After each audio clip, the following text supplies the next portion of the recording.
بسم الله الرحمن الرحيم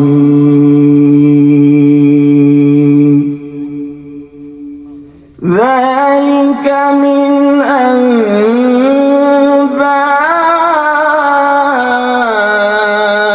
الغيب نوحيه إليك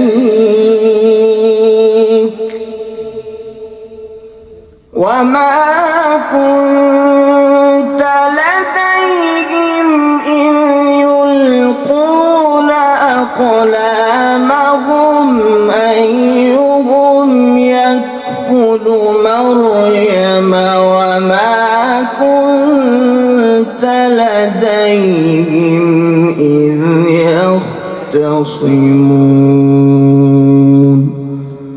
صدق الله العلي العظيم.